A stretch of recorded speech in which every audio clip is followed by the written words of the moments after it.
1 João capítulo 3, nós estamos treinando sobre o amor de Deus, sobre o amor a respeito de Deus. Não é o amor sentimento, mas é o amor pessoa. Amor pessoa. Pessoal, nós precisamos deixar Deus tratar o nosso caráter.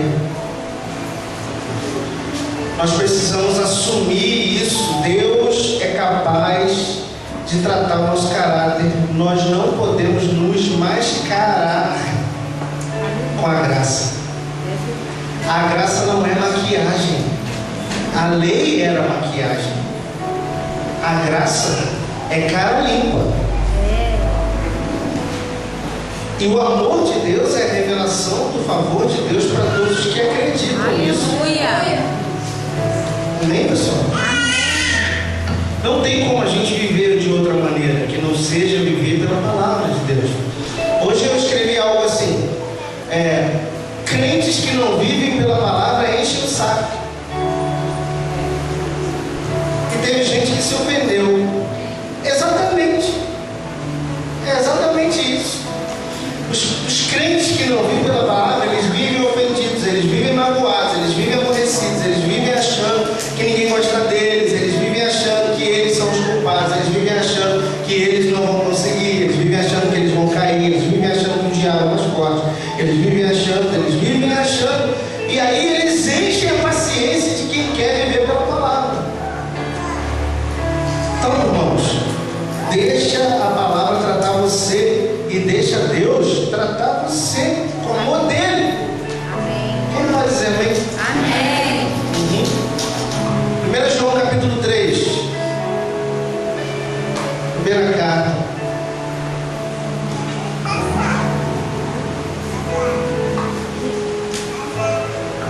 Essa carta é endereçada à igreja. João escreveu para a igreja. Olha que ele fala: veja como é grande o amor do Pai. Qual o tamanho do amor do Pai, gente? É grande. Então tem amor médio e tem amor pequeno, e deve ter o super pequeno também. Aí ele diz assim: veja como é o tamanho do amor do nosso Pai. Ele é grande. Quem pode dizer aleluia? Aleluia. Diga assim: o amor do meu Pai é GG. Pois ele permite, olha só, pessoal, ele permite sermos chamados filhos de Deus, o que realmente é o que somos. Entretanto, visto que tanta gente não conhece a Deus, não compreende como seus filhos. O grande problema das pessoas hoje é não aceitar a filiação de Deus, a paternidade de Deus e a sua filiação como filho de Deus. Não tem como deixarmos de ser filhos de Deus uma vez que Ele nos escolheu como seus filhos. Não tem como isso mudar. Visto que tanta gente não conhece a Deus, não compreende que somos seus filhos. Vê se você está entendendo o que está dizendo aqui. Não está dizendo que eles não compreendem que eles são filhos. As pessoas que não conhecem a Deus, elas não sabem que elas são filhos de Deus. Elas não sabem. Mas elas não compreendem que como que nós que conhecemos somos. Isso inclui crentes.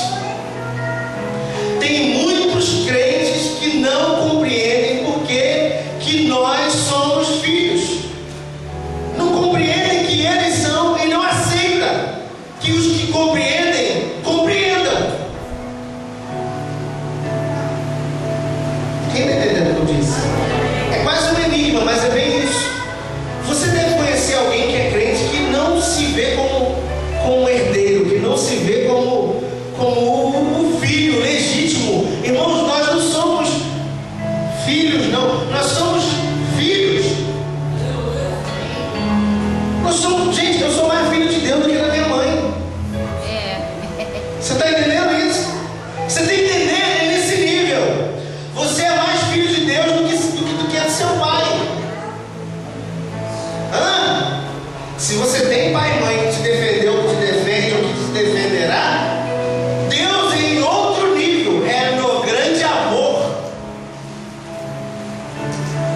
Alguém fica feliz? O amor de Deus, essa coisa, quem não conhece Deus não compreende, e não compreende quem compreende. O que é compreender? É aceitar, é entender que eu aprendi.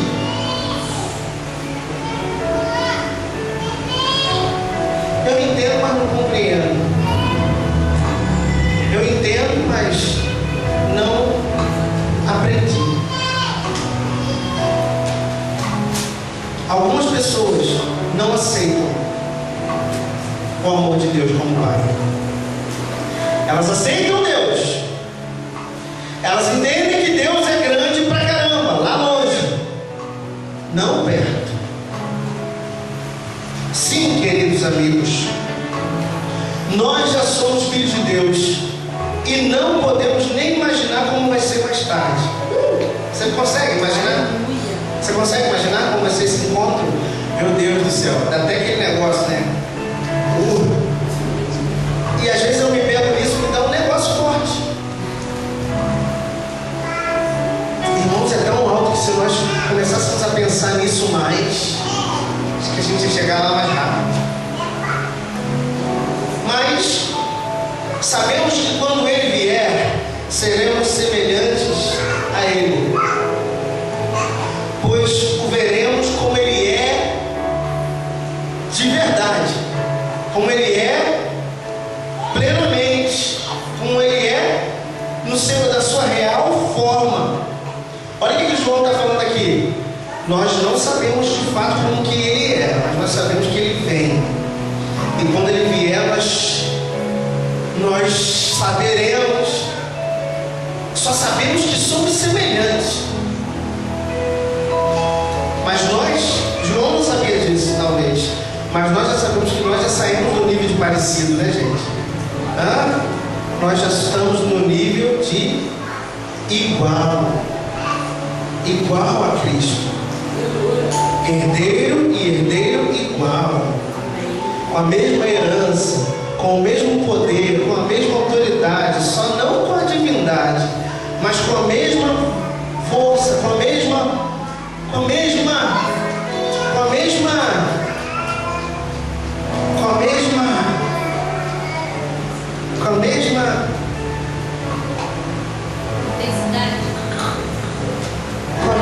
coisa que não dá para dizer o que é.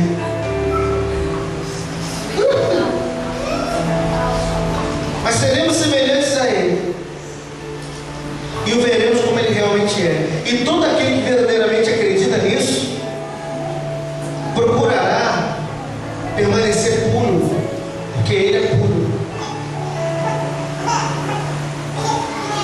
Meu Deus. Mas aqueles que continuam a pecar, aqueles que continuam a pecar transgridem a lei de Deus. A lei de Deus hoje é a graça. Alô? Quem está entendendo? A lei de Deus dos nossos dias se chama graça. A lei de Deus após Jesus é a graça. Aqueles que continuam a pecar depois de saber que é filho, ele está transgredindo o favor.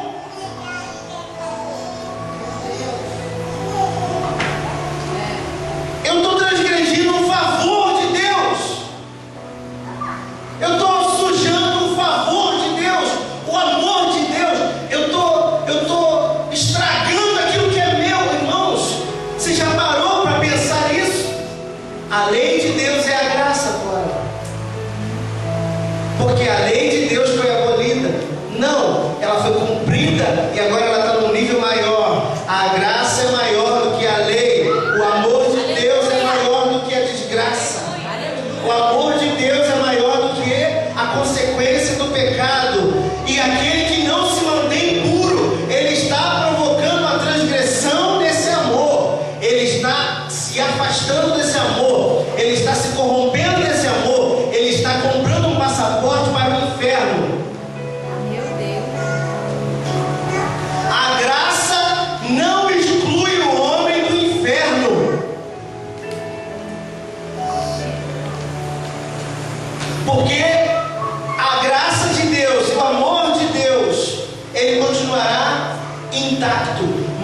eu posso tirar porções desse amor da minha vida quando eu transgrido a graça que é o favor. E quando eu sujo isso, jogo isso fora. Então eu, cheio de amor, continuo cheio de amor, mas se eu não tiver a pureza desse amor, se eu não tiver a pureza desse amor, eu estou comprando passaporte para o inferno. Eu vou para o inferno. A pureza é necessário. A pureza dos pensamentos, a pureza das ações, a pureza das atitudes, a pureza dos olhares, a pureza das minhas ações. A pureza é necessário, porque sem a pureza eu transgrido a graça, eu transgrido a lei de Deus, que agora para nós é o favor, eu transgrido o amor. E aquele que transgride o amor morrerá, se suicidará. Aqueles que continuam a pecar, transgride a lei de Deus, porque todo pecado é transgressão da lei. Quem está pegando? E vocês sabem que ele se tornou homem a fim de poder tirar os nossos pecados, e que nele não há pecado. Portanto, se permanecemos juntos dele e formos obedientes, não pecaremos. Você está entendendo aqui? Mais uma chave que abriu, mais uma porta de compreensão. Olha aqui, pessoal. Nele não tem pecado. Nele não tem pecado. E se permanecemos nele, ficaremos igual a ele. Por que tem gente que não consegue largar o pecado? Porque ele está em qualquer coisa, menos em Cristo. Pastor, mas eu tenho vontade. Como que eu lido com a vontade? Estando do lado de Cristo.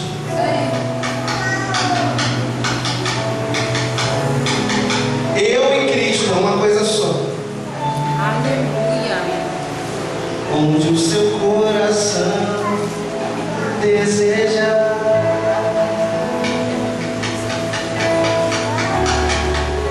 Quem está pegando? Amém. Vamos viver esse amor? Amém. Ou vamos viver olhares malignos, olhares maldosos, mente maligna, mente maldosa, comentário maligno, comentário maldoso? Me ajuda. Me ajuda a me manter puro. Eu te ajudo a te manter puro. Vamos falar da palavra. Vamos viver a palavra. Vamos trocar ideias sobre a palavra.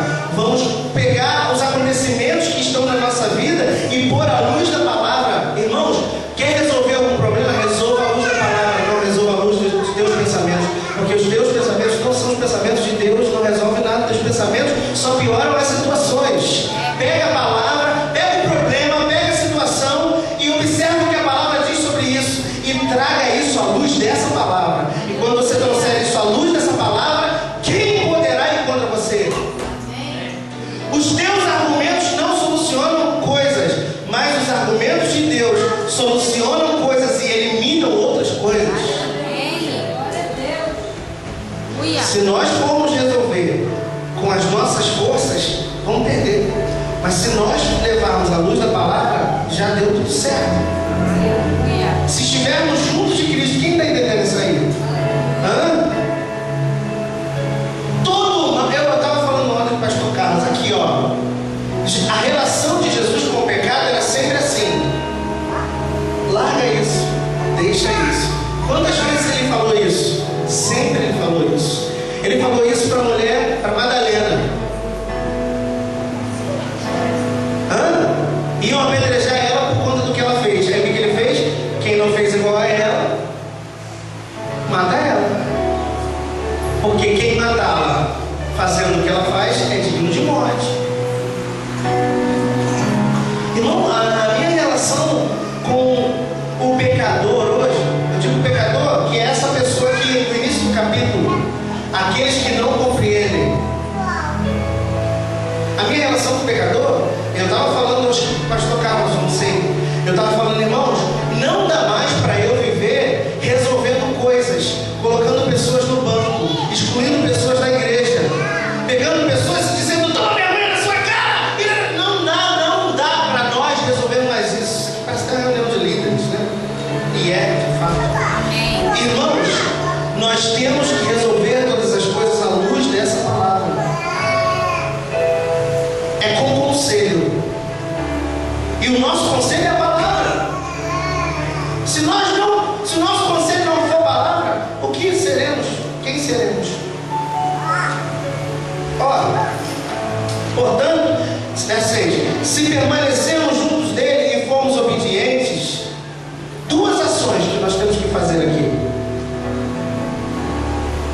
para que nós consigamos nos livrar do pecado.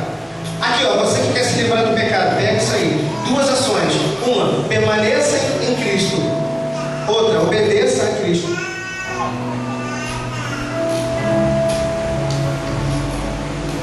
Alguém me ligou e disse assim: Luiz, como que eu lido com uma pessoa que está com um problema assim, assim, assim? Você já passou por isso e conhece pessoas que já passaram por isso? Eu não sei como lidar com isso. Eu disse: do mesmo jeito que a gente lidar com todo tipo de pecado, o pecado se resolve assim, permanecendo em Cristo e obedecendo a Cristo. Ponto. Quando as tuas vontades são maiores do que obedecer e permanecer, você já está derrotado.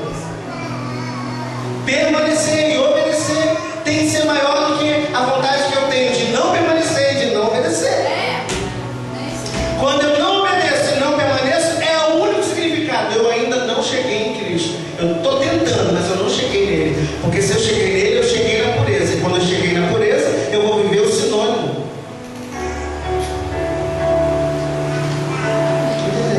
Amém. Está muito difícil hoje. Porque as pessoas vão cobrindo e vão empurrando. Vão cobrindo e vão empurrando. E vão se dissimulando. E vão se dissimulando e vão se dissimulando. E vão ficando dissimulados, cada vez mais dissimulados. E eles fazem tudo para Cristo. Eles fazem tudo com Cristo, mas na verdade eles não estão em Cristo. Porque se eles estivessem em Cristo, tudo que eles faziam seria potencialmente puro. E não é. Tem sempre uma intenção atrás. Tem sempre uma vontade de tirar um proveito daquilo. Verso 12. Mas aqueles que continuam pecando devem entender isso. Eles pecam porque nunca viram e nem conheceram realmente Jesus. Duas coisas que eu preciso para parar de pecar. Mais duas coisas. A primeira, permanecer. A segunda, obedecer. A segunda, ver Cristo. E a terceira, conhecer. Quem está pegando? Na verdade aí é manter a fé, né? Crer, confiar, depender e obedecer. 4 argumentos para eu não pecar. 4 soluções para eu não pecar: permanecer, obedecer, ver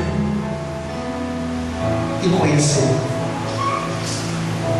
Eu permaneço por fé, eu obedeço por fé, eu vejo por fé, eu conheço por fé.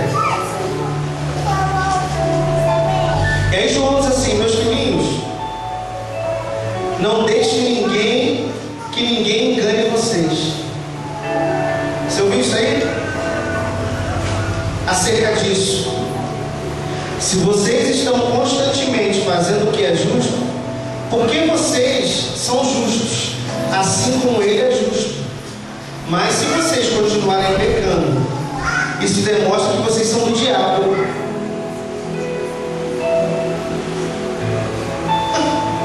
É difícil entender isso aqui? Permanece no pecado, está transgredindo o amor e está sendo do diabo. Porque o diabo peca desde a criação. Aqui, gente, olha que interessante. Olha quando que o diabo começou a pecar. Você viu? Desde quando ele começou a pecar? Desde que ele foi feito.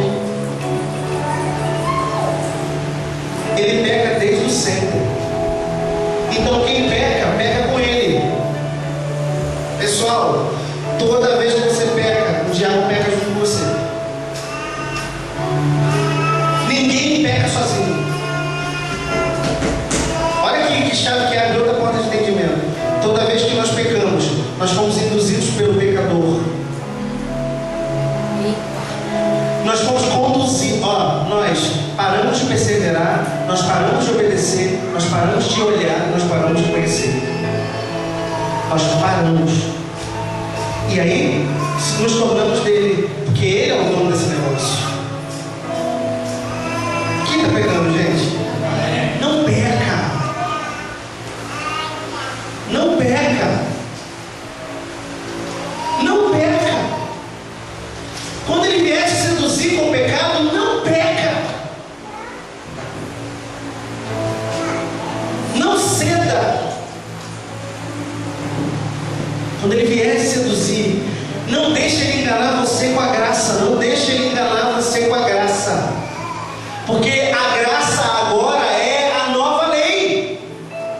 Transgredi o amor, eu me torno dele. Toda vez que eu pego, eu me torno dele. Toda vez que eu pego, eu me entrego a ele. Porque é ele que traz o pecado para aqui. E aí cai daqui. E quando cai aqui, ele me levou. O chaveco do pecado, o chaveco do diabo é o pecado. Eita. Isso aí. Não peca.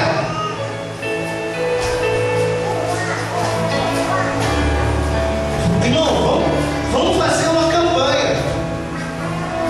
Eu digo não para o pecado. Vamos, gente. Vamos, gente. Vamos parar de transgredir o amor de Deus. Vamos lá. Continua. Mas o Filho de Deus veio para destruir as obras do diabo. Aleluia. Verso 9. A pessoa que nasceu na família de Deus não faz mais do pecado um hábito. Lembra que eu falei para vocês que o caráter é um conjunto de hábitos? Então, quando o pecado é um hábito, ele passa a fazer parte do caráter.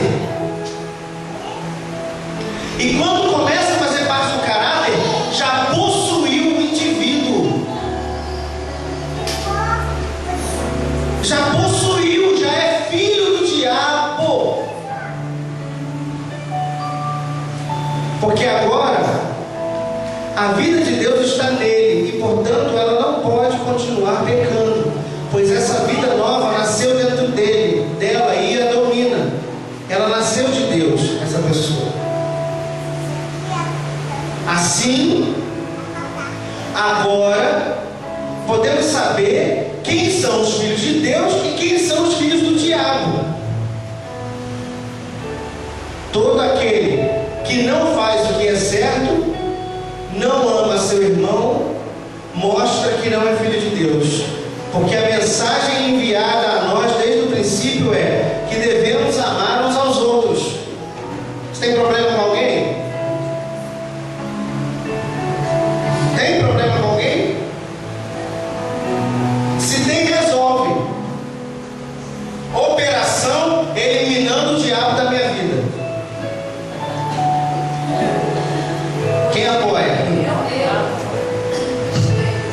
Só que eliminar o diabo da minha vida para viver a intensidade desse amor, nada mais é do que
Deus te deu a escolha. Ele te deu, Ele te permite ser chamado filho dele, que é o que realmente você é. Mas você escolhe não viver esse amor e vive a sacanagem. Que isso pode ser muitas coisas.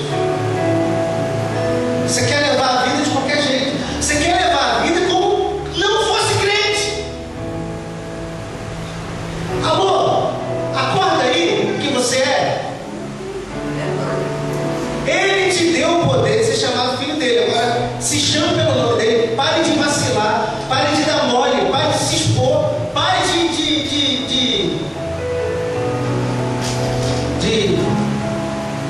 ficar esquisito.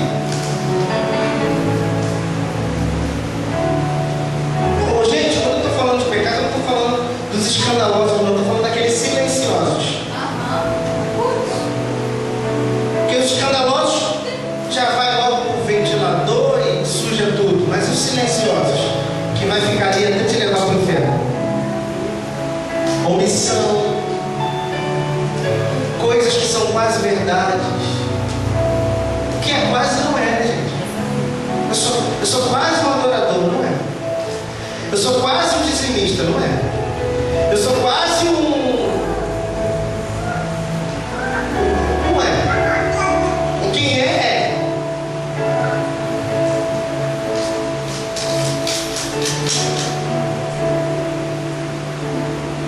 Assim, vamos lá, 11.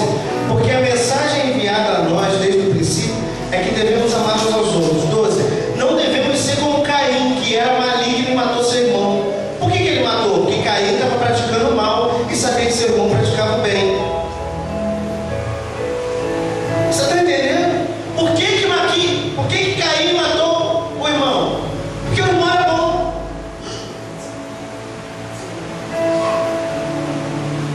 Não seja como Caim. Em outras palavras, porque Caim era invejoso. Todo invejoso se torna assassino. Não tem jeito, ele pode não matar uma pessoa de fato, mas ele mata a sua própria vida, ele mata sonhos, ele mata objetivos, ele não conclui coisas. Aliás,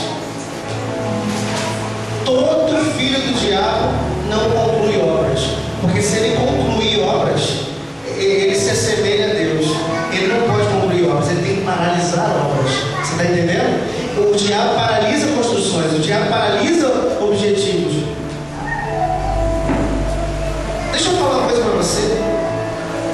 Quem está endemoniado não gosta de ouvir quem está puro.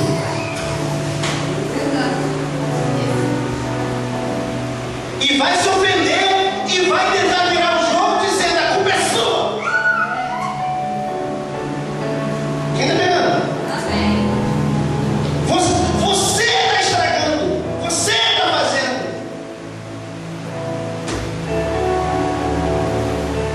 É amor de Deus que nos treina, né, gente? A sermos de Deus, né? Ó, quem é do diabo não gosta de ser treinado por Deus. Sabe por quê? Porque tem que abandonar o diabo. E o diabo não gosta. Ele quer que você abandone Deus. E porque ele te coloca num posicionamento, olha aqui, de relax. Não, está tranquilo. Ouve essa palavra aqui. Não, prefiro ouvir aquela. Mas ouve aquela, não, prefiro ouvir essa. Ele faz tudo trocado. Irmão, Deus está te dando, sabe o quê? Entendimento para identificar. E aí você vai ter que agir como Deus. E Deus só age com uma só ótica, um só poder. Ele soluciona tudo à luz da palavra.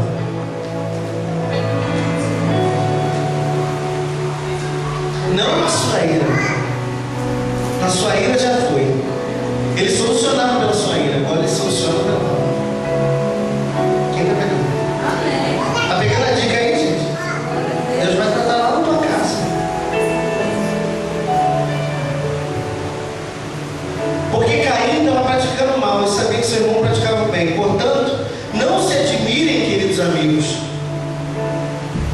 se os que têm a mentalidade do mundo odiar você. Você está entendendo que isso aqui foi escrito para uma igreja? Você está entendendo que o João está falando é para um grupo de crentes? Você está entendendo que ele está dizendo que nesse grupo de crentes tem gente que não tem mentalidade divina, tem mentalidade do mundo e que pode odiar você? E que antes ele disse, ainda que isso aconteça, a sua obrigação é amar. E agora?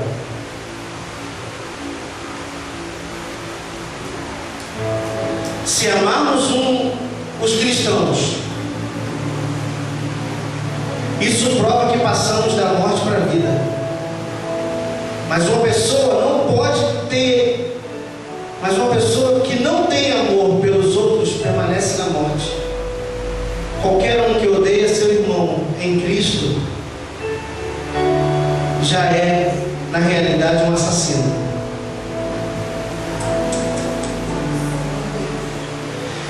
E vocês sabem que nenhum assassino tem vida eterna dentro de si.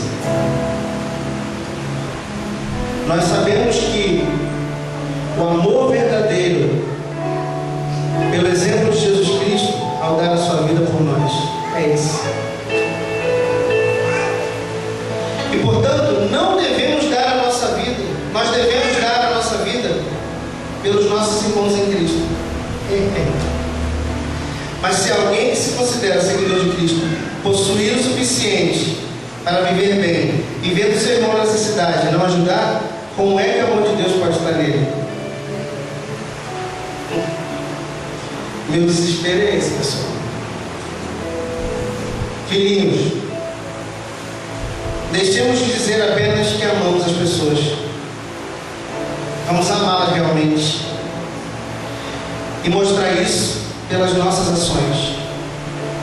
Então saberemos com toda certeza, pelas nossas ações, que estamos do lado de Deus e a nossa consciência estará limpa.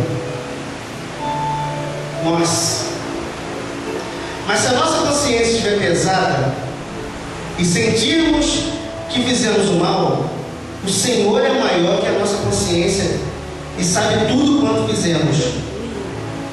No entanto, meus queridos amigos, se a nossa consciência estiver limpa, está ouvindo isso aí?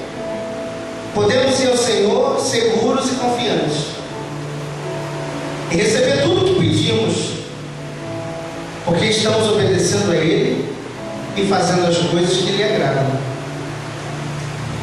É isso que Deus diz que nós devemos fazer.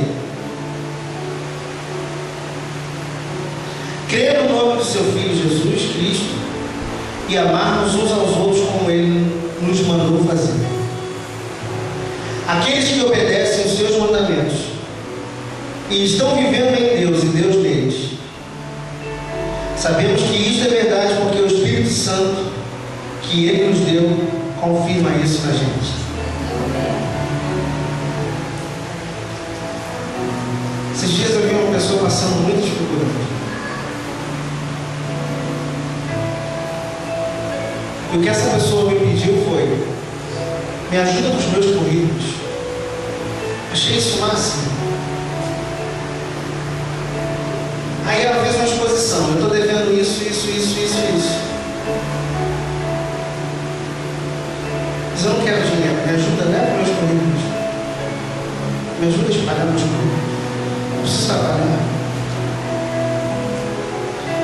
Quando eu olhei para a pessoa, o primeiro pensamento que me veio na cabeça foi: esse cara deve estar de onda. E o segundo pensamento foi: então vai na onda dele e ajuda ele. Põe e nós ajudamos. Que a mão direita faz, a esquerda não deve saber, né? Mas é só para que vocês saibam. Se não arder no teu coração o desejo de ajudar quem está perto de você, tem alguma coisa errada com você. Tem uma coisa muito errada com você. Dentro de você, você tem que ter o desejo de fazer por alguém até o que você não tem.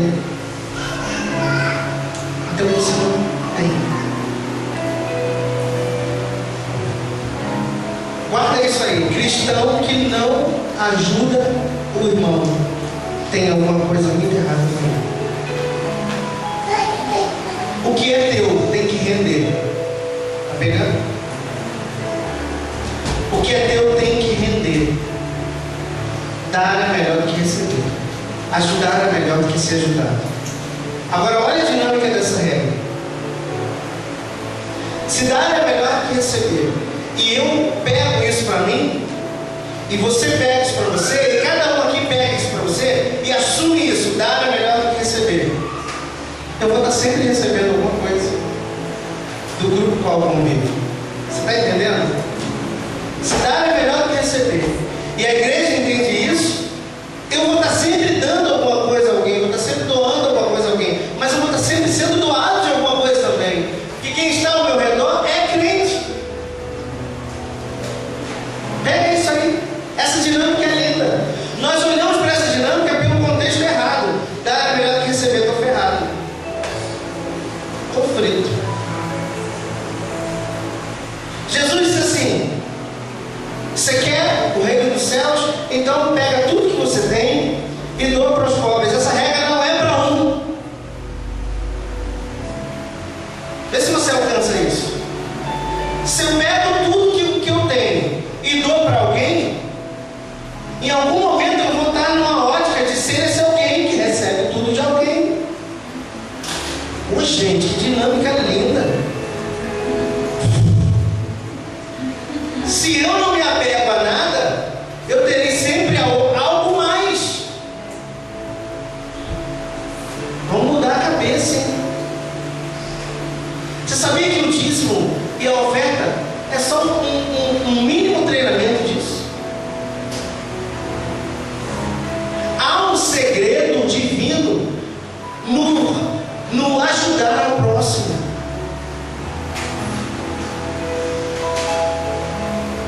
Outro dia de tarde eu comi o melhor pão do mundo. Entrei na fila da padaria para comprar um pão, só que a fila estava muito grande. Eu estava desejoso de comer o pão. Aí tem uma irmã que vem de vez em quando aqui, ela tinha comprado o pão. Aí ela pegou o pão dela, dividiu e me deu. Eu fiquei tão emocionado com aquilo, que eu comi aquele pão pensando assim: caraca, uau, que pão. Você está entendendo? Se eu tivesse comprado aquele pão, não teria um efeito tão grande. Comece a observar quem está do teu lado. Se você não tem nada para dar, dê pelo menos gentileza. Ah, não dá para ser gentil com essa raça de víbora. Você é do diabo, você. Porque o diabo sempre vai arrumar um argumento para te convencer de não fazer o que a palavra está dizendo para você fazer. Isso. Sim. E eu estou falando de mínimo, hein? Porque quem faz o máximo se acha o máximo. E quem faz o mínimo devia se achar o máximo. Porque o mínimo é onde o diabo está. Cuidado. Meus queridos, não creiam em qualquer espírito. Só porque alguém diz que está trazendo uma mensagem de Deus. Grife isso aí na sua Bíblia. Capítulo 4 de 1 João. Verso 1. Examine primeiro os espíritos, para ver se realmente são de Deus, porque há muitos falsos mestres saindo pelo mundo. E o meio para descobrir se a inspiração vem da parte do Espírito de Deus é o seguinte: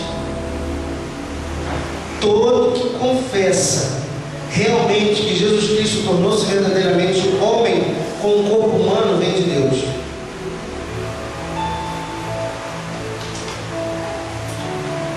Você sabe o que quer dizer confessar aqui, né?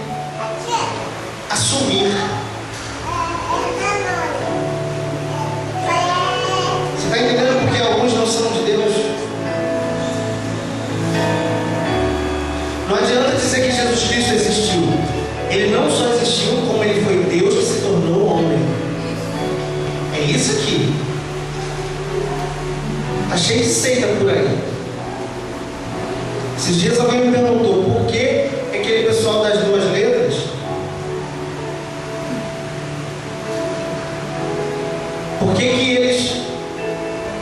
não são, porque eles são considerados seitas, se eles estudam tanto a Bíblia e batem de porta em porta, querendo ensinar a Bíblia. Eu disse para ele, por causa disso aqui.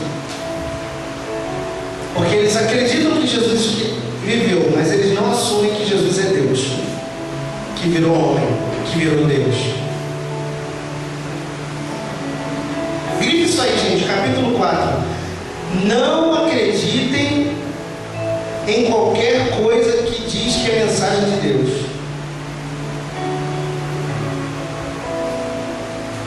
Verso 3. Mas todo ser que não confessa Jesus não vem de Deus.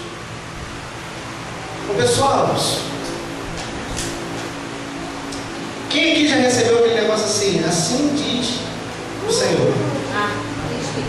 Eis que te... Quem é que está dizendo?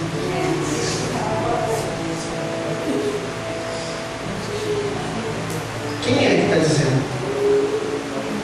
Avalie os espíritos. Deus está dando permissão. Até para ver se é Ele mesmo. Porque se for Ele não vai ligar que você está testando. E o negócio termina porque a minha graça e a minha paz te basta. Irmãos, eis que te digo, não está valendo mais para mim.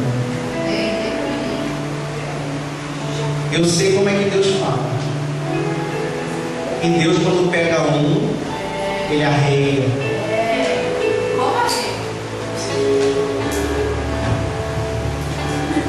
Deus, quando pega um para usar, a glória toda é de Cristo. Eu quero fazer um desafio a você. Busque alguém e revele Jesus para essa pessoa. Alguém me parou e disse assim: pastor, você acredita em revelação? Eu disse: sim. Tem revelação e adivinhação. Adivinhação vai dizer até o teu RG, para que tu saibas que eu sou teu Deus. Deus não precisa provar nada. Pegando? Espíritas adivinhadores têm um monte. Deus pode até dizer o que vai acontecer. Sim, pode. Mas tem que ter um interesse dele transformador para você. Para que Cristo seja o centro. Deus pode até dizer o dia que você vai morrer. Pode ou não pode? E Ele fala. Deus pode até dizer. Mas tem que haver uma intenção de transformar. De trazer Cristo para você. Não sai atrás de revelação. Você já tem a maior. Eu vou naquele culto que aquele culto é forte. O culto forte de verdade ninguém quer estar. Porque o culto forte de verdade é a explanação dessa verdade. Pega tudo para você. Pega tudo.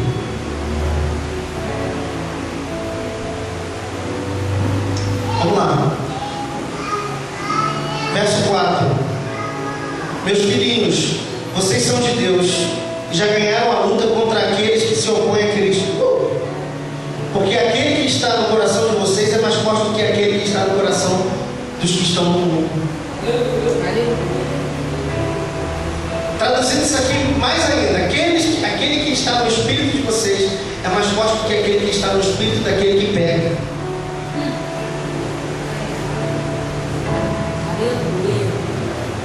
Não é isso que ele disse antes aqui? Aquele que está em Cristo, mantenha-se puro. Persevere, ore, obedeça, conheça. Mas aquele que está no espírito de vocês, que estão nesse quadrado, é maior que aquele que está no espírito daquele que não está vivendo isso. Muito forte. Esses homens desse mundo são estes, e portanto estão preocupados com os assuntos mundanos, e o mundo lhes presta atenção. Mas nós somos filhos de Deus, e portanto somente aqueles que conhecem a Deus nos ouvirão. Ah, gente, Segredo. Você fala, ensina. E o sujeito ainda quer indagar. Por quê? Por que ele não te ouve? Por que ele não te ouve? Por que ele não te ouve? Porque ele não conhece o que você está falando. Ele acha que conhece.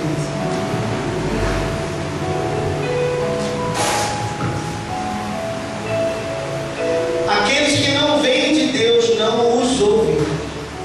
E esse é outro modo de conhecer o espírito da verdade e o espírito do erro. Pessoal, aqui, o espírito do erro. Grife isso aí. Quem vive errando está possuído pelo espírito do erro.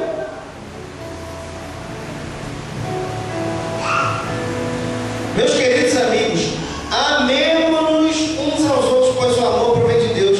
E aqueles que amam mostram que são filhos de Deus e conhecem a Deus. Mas se alguém não ama, demonstra não conhecer a Deus, porque Deus é amor. Caramba, eu acho que a carta inteira é falando disso. Vou falar mais um pouquinho, ainda tem mais 5 minutos. Deus mostrou o quanto nos amou enviando seu único filho a este mundo pecaminoso, para que pudéssemos viver por meio dele. Nisso sabemos que é o verdadeiro amor. Não é o nosso amor por Deus, mas sim o seu amor por nós. Ei! Quando nos enviou seu filho para acalmar a ira de Deus contra os nossos pecados. Ó pessoal, oficial. Não é o nosso amor por ele, o amor dele. Queridos, visto que Deus nos amou tanto assim, é evidente que nós também devemos amar-nos uns aos outros. Porque embora nós nunca tenhamos visto a Deus, quando nos amamos uns aos outros, Deus vive em nós e o seu amor em nós torna-se cada vez mais visível. Caramba! Ele colocou o seu próprio Espírito Santo dentro dos nossos corações como prova de que estávamos vivendo nele e ele em nós. Olha o transplante aí.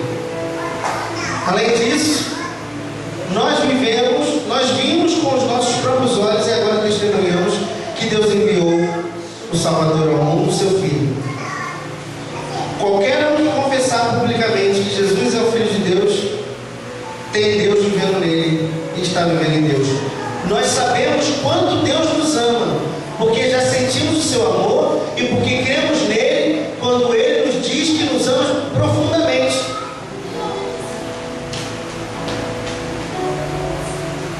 Profundamente amados. Nós somos profundamente amados, grandemente abençoados, altamente favorecidos, profundamente amados. Profundamente amados. Deus é amor. E qualquer um que vive em amor está vivendo em Deus. E Deus está vivendo nele. À medida que vivemos em Cristo, o nosso amor se torna mais perfeito e completo. E assim, nós não envergonhamos, nem ficamos perturbados no dia do juízo. Mas poderemos apresentar-nos diante dele com confiança, porque a nossa vida neste mundo é como a vida de Cristo. No amor não existe medo. Seu perfeito amor por nós afasta todo medo. Está com medo de alguma coisa? Se está com medo de alguma coisa, está faltando profundidade de Deus em você. Estou com medo da reputação da igreja. Estou com medo da igreja não encher. Estou com medo da igreja encher. Estou com medo. Esse profundo amor verdadeiro habitando em nós, ele elimina o medo. Não tenho medo de nada. Assim como também não tenho culpa de nada. Nem o medo, nem a culpa.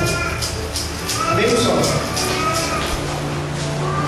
Portanto, o nosso amor por ele vem como resultado de ele ter nos amado primeiro. Se alguém disser eu amo a Deus, porém continua odiando seu irmão, é um mentiroso. Porque se ama a seu irmão que está bem diante dele, como se não ama seu irmão que está bem diante dele, como pode amar a Deus que nunca viu? Foi o próprio Deus que nos deu esse mandamento. Quem ama a Deus, que ame também seu irmão.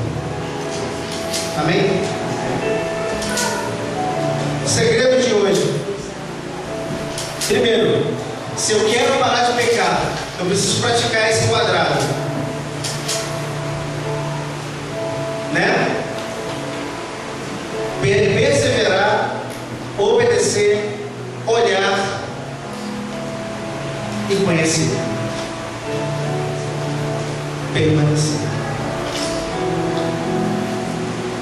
Permanecer, obedecer, olhar e conhecer. É a única maneira que eu tenho de parar de pecar. E para eu aperfeiçoar a minha vida de pureza, ser alguém doador de amor para os que estão ao nosso redor. Nós temos que amar, não temos escolha. E quem não faz assim é filho do diabo. Está escrito, gente. Amém?